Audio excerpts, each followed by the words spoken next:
Buenas noches. ¿Alguna vez se han preguntado por qué empezamos el año el 1 de enero?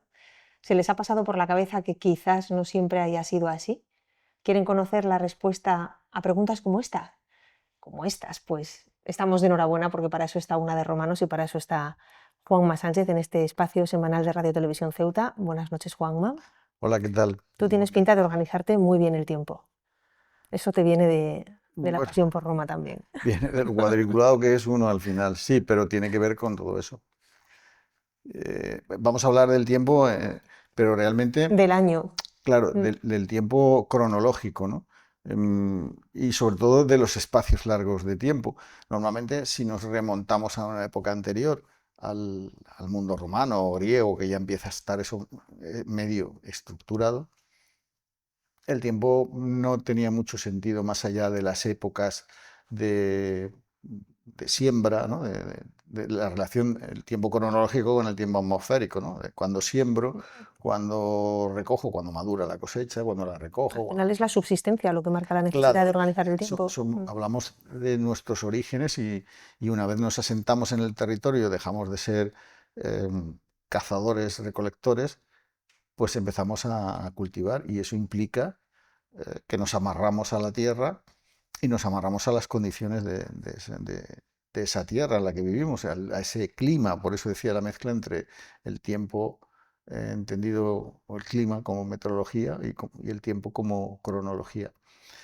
¿Qué pasa? Pues que yo establezco ese ciclo y a partir de ahí yo voy eh, funcionando con esos ciclos. ¿Qué pasa cuando, claro, Roma empieza a andar muchos años? Pues que necesita como orientarse en el tiempo, no solo en el espacio, sino en el tiempo.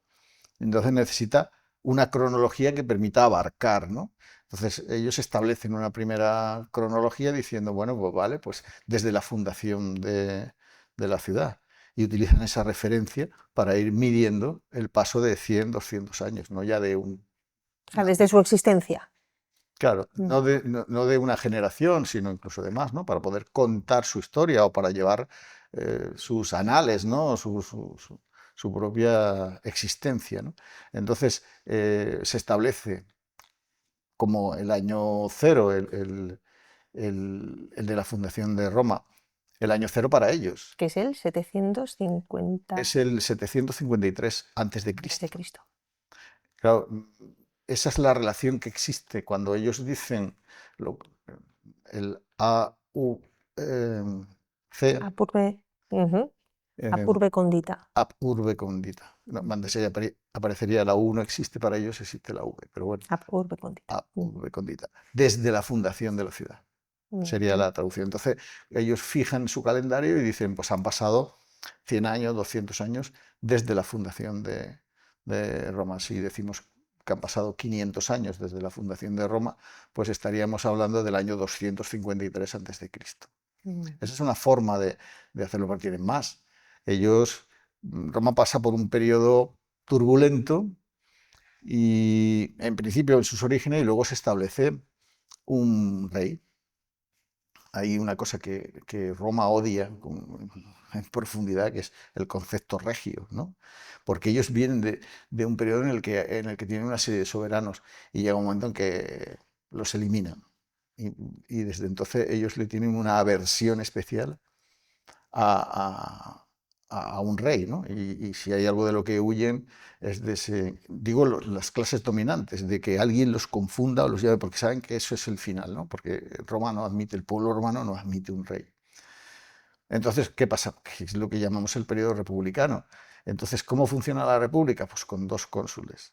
Entonces, esa es otra forma de establecer el tiempo. Desde el nacimiento de la República, desde el inicio de la República o Claro. desde la salida de los reyes, que es una referencia que también Sí, se desde la utiliza. salida de los reyes, pero no por la salida de los reyes, sino que ellos cuando dicen estamos en el año, no ponen un número, sino del cónsul tal y el cónsul cual, ¿no? Entonces van nombrando los años por los cónsules. Como los cónsules se nombran un año, por un año, Por un año, pues dos entonces cónsules. cada año es de un cónsul o de una pareja de cónsules. Entonces tú te encuentras pues que en el año en el que el consulado fue de tal y cual, pues y con eso estableces un vínculo y calculas traducido a lo que nosotros, a la cronología moderna, que es este cero desde el nacimiento de Cristo como punto de referencia de nuestra forma de medir, que nosotros al fin y al cabo también la tenemos, establecemos un cero Sí. que no deja de ser absolutamente aleatorio, ¿no? Decimos, bueno, pues el nacimiento de Cristo, pues decimos, ese es el año cero. El año cero que viene a coincidir con el gobierno de Augusto, ¿no?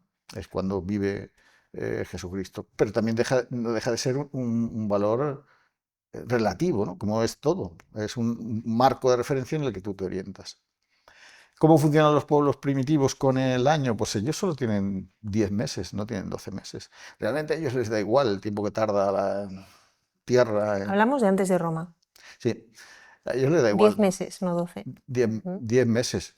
¿Por qué? Porque son los meses en los que ellos trabajan o tienen todo su ciclo. Abren el ciclo en marzo y lo cierran en diciembre. Los otros 2 meses quedan ahí como un poco fuera de esos límites, ¿no?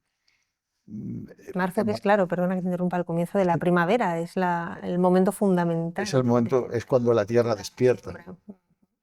Es cuando la Tierra despierta. Y a partir de ahí empieza el ciclo, el trabajo intenso que culmina con la cosecha del verano. Hablamos de pueblos, insisto, agrícolas. Cuando te vas más atrás no ocurre eso.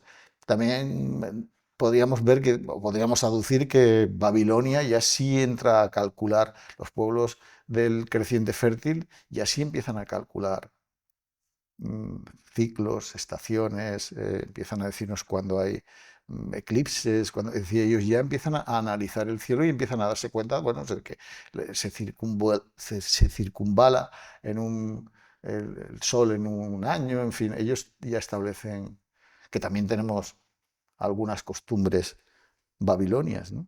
Es decir, tú cuando vas a comprar huevos, ¿cuántos compras? Una docena. ¿Por qué? Pues, de hecho, me descuadra porque a veces vienen de 10 en 10 y no. Claro, es que No me puedo creer que eso sea babilónico. eso es babilónico. Eso viene de la antigua Babilonia, es decir, hemos ido teniendo costumbres, esa es una de ellas. Hay más, y más evidentes todavía, pero ellos establecen, nosotros tenemos lo que llamamos el sistema, desde la Revolución Francesa, el sistema métrico decimal. Decimal, ¿por qué es decimal? Porque establece la base 10. Por eso a veces ya los huevos son 10 y no 12. Pues 12 es la costumbre. Pero, ¿tu reloj lleva el sistema métrico decimal? Yo es que no acostumbro a llevar reloj, Juanma. Cualquier reloj. Sí.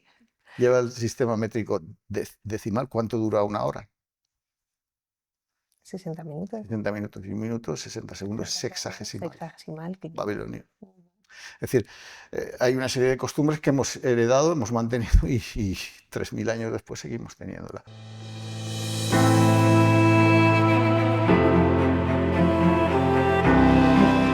La expresión ab urbe condita sirvió en la antigua Roma como referencia temporal. Significa desde la fundación de la ciudad. Ese hecho se produjo en el 753 a.C. El historiador Tito Livio se ocupó de la historia de Roma desde su fundación en más de 140 libros. Él mismo aclara en su obra el uso de esa expresión, por ejemplo, cuando escribe que en el 598º, el 598 tras la fundación de la ciudad, es decir, en el 153 a.C., los cónsules empezaron a tomar posesión de su cargo el 1 de enero.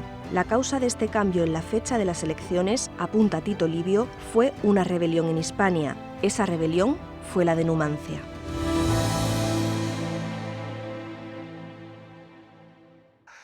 Volviendo a nuestro año.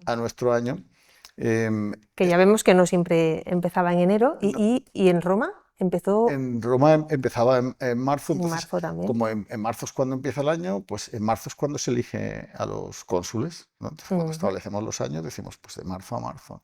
¿Y en qué momento y por qué deja de ser así? Claro, ellos son pueblos, hay que insistir una y otra vez en lo mismo, porque son pueblos guerreros, pero ¿quiénes son los guerreros? No hay un ejército establecido, son levas, ¿no? ¿Y quiénes forman las levas? Los ciudadanos romanos. ¿Y qué hacen cuando no hay guerra? Pues cultivar la tierra. Entonces, son agricultores. De hecho, la primera organización, algún día hablaremos sobre la organización del ejército, que también sufre una serie de etapas diferentes hasta su profesionalización. Pero en principio tú coges las armas en función de tu capacidad económica. Y ahí volvemos a las curiosidades, ¿no? Cuando decimos caballo de batalla, que es una frase que empleamos mucho, ¿no? Muy habitual. El pueblo romano, es decir, el Estado romano, a los caballeros, equites, en su lengua, los dotaba con un caballo, que era para la guerra. Era el caballo de Caballo de batalla. batalla. Era un caballo más grande, con unas características, y nosotros hemos heredado ese concepto. Lo que pasa es que la acepción no es muy... No entiendo lo que la liga, ¿no? Porque caballo de batalla, cuando utilizamos la expresión, es alguna cuestión sobre la que tenemos que ser persistentes. Es algo, bueno, claro, sí. Claro. Eso es lo que implica, es decir, Expresa. algo fuerte y que es capaz de enfrentarse a Ujú. es decir, algo persistente, ¿no? Es decir, Ujú. y entonces eso se lo regalaba. También veremos otro día en algún momento lo de las clases sociales y veremos que la clase es la senatorial, pero la siguiente es la de los Y a más equites. dinero entiendo que mejores armas, a mejor posición social, En, en mejor armado. en principio sí, Ujú. pero no necesariamente, porque también tiene que ver con la edad, ¿no? Pero hablaremos del ejército y Sí, de habrá momentos. lo que se llama la legión polidiana. Te planteaba en qué momento y el por qué Decíamos de que, empezar los años en marzo. claro, en marzo se hacían las levas de cada cónsul tenía derecho, Recién elegido. Ujú. a 2 legiones sobre las que mandaba. Entonces se formaban esas legiones, se embarcaban, iban a la guerra donde hubiera guerra. Entonces, Numancia, el, el sitio de Numancia, que está al lado de Soria, Soria. Ujú. es una zona complicada, ¿no? Es un cerro bastante planito que se encuentra rodeado por 2 ríos, ¿no? Entonces Numancia se había convertido en un problema. Roma establece un criterio muy sencillo, ¿no? Te llega a las puertas de tus murallas y te dice, ¿qué quieres, no?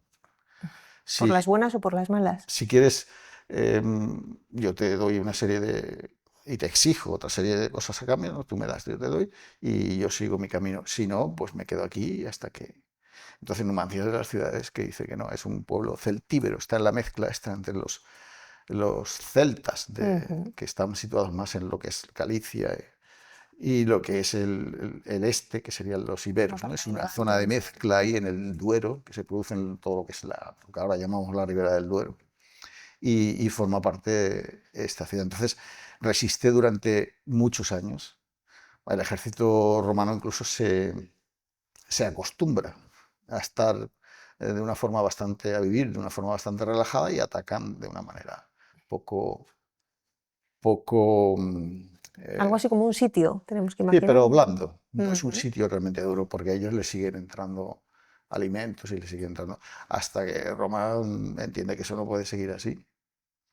De hecho, hay una anécdota también que define muy bien lo que es el mundo romano en Numancia. Hay un general que llega a un acuerdo con el pueblo numantino para levantar el sitio y para dejar las cosas resueltas.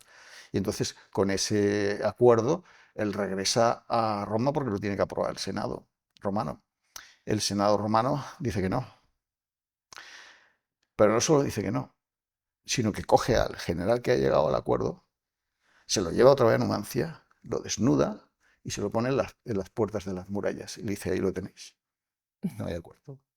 Roma entiende las cosas muy así, es decir, es muy radical a la hora de entender lo que es la posición, ¿no?, que hay que mantener. Ellos son absolutamente radicales hasta el punto de no reconocer ni a los suyos.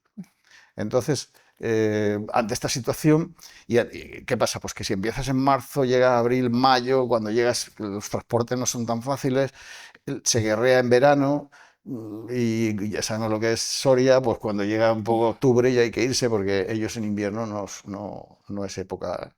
Es otra expresión que también utilizamos, los cuarteles de invierno, que son. Yo esa no la utilizo, Juanma. ¿No la, no la- No, no la conoces? Bueno, esa no. pues utilizamos la expresión de volver a tus cuarteles de invierno. Es el sitio donde tú guerreas en verano y en invierno te vuelves Te repliegas. te repliegas. Entonces, es una expresión que seguimos Empezaré a utilizarla. utilizando. Entonces, no les da tiempo y entonces deciden cambiar el sistema y retrasar esos 2 meses, cambiar la fecha al 1 de enero, de forma que el año y el nombramiento de los cónsules sea el 1 de enero y empieza el periodo a contar. Para Entonces, tener más tiempo. para llegar en marzo, llegar a Numancia. Por eso los meses, Por eso, los años dejan de empezar en marzo. Por eso los años para los romanos, y bueno, por ende para todo lo que viene después, empiezan el 1 de enero. Esa es la razón. Es una cuestión puramente militar, si se quiere.